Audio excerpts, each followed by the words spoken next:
السلام عليكم ورحمة الله وبركاته. اللهم صل وسلم على سيدنا محمد وعلى آله وصحبه وسلم تسليما كثيرا. معايا شقة إن شاء الله للبيع في محطة سانت تريزا، شارع الساحل، متفرع من شارع الساحل.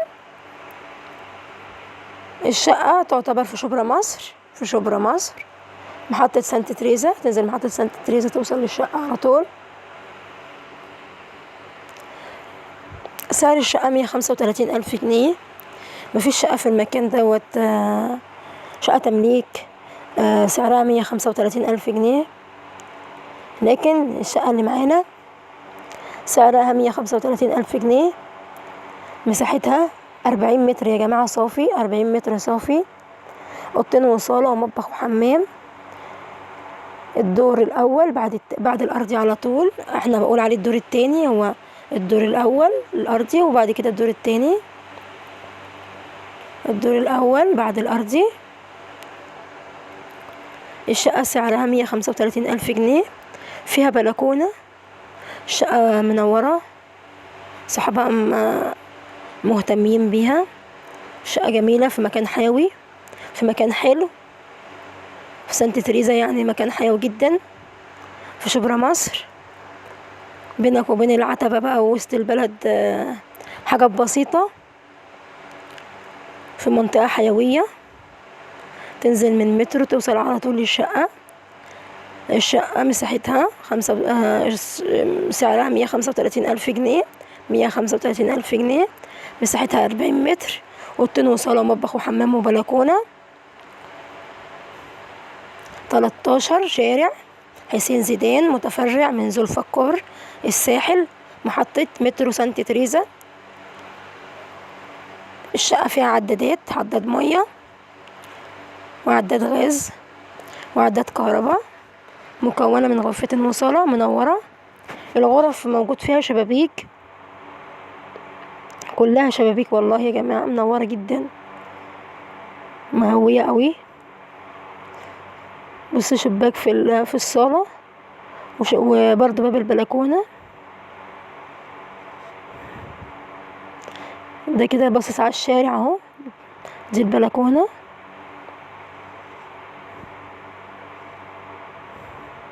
اوضتين وصالة ومطبخ وحمام، كلها فيها شبابيك، كلها منورة. كل اوضة فيها شباك وعلى مناور ومنورة جدا.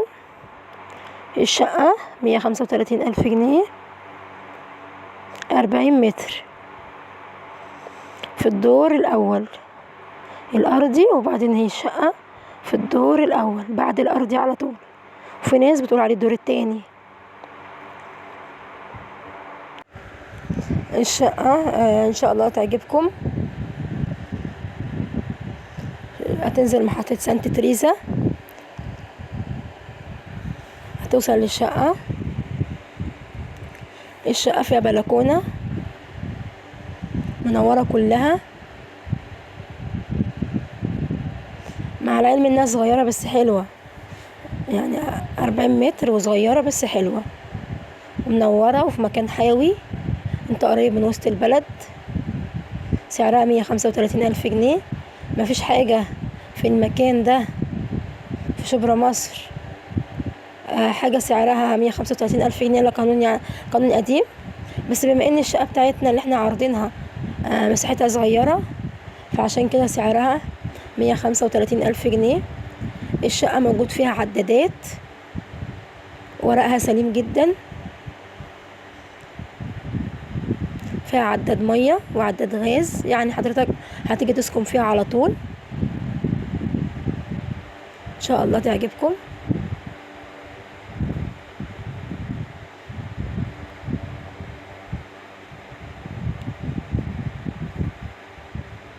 فيها بلكونة على الشارع اهو.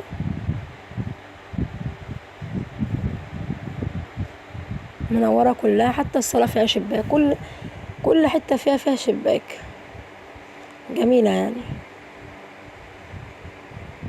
ولو عجبكم الفيديو ما تنسوش تشتركوا في القناة وتحطوا لايك علشان يوصلكم كل جديد بإذن الله. والسلام عليكم ورحمة الله وبركاته.